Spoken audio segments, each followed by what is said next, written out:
मैदानाला जागा उपलब्ध शरीरता फुटले हा चांगला पोरगा इराणचा बरं का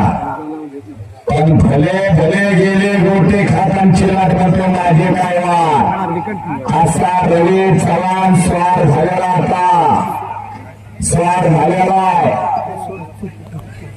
कब्जा घेतलेला स्वारी घालण्याचा प्रयत्न नितीन माने आणि सयाजी शिंदे पंचमला वाजी सर हा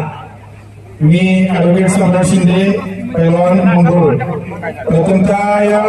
चिंचणी ग्रामस्थांचं या ठिकाणी कुस्ती शौकीनांतर्फे आभार व्यक्त करतो.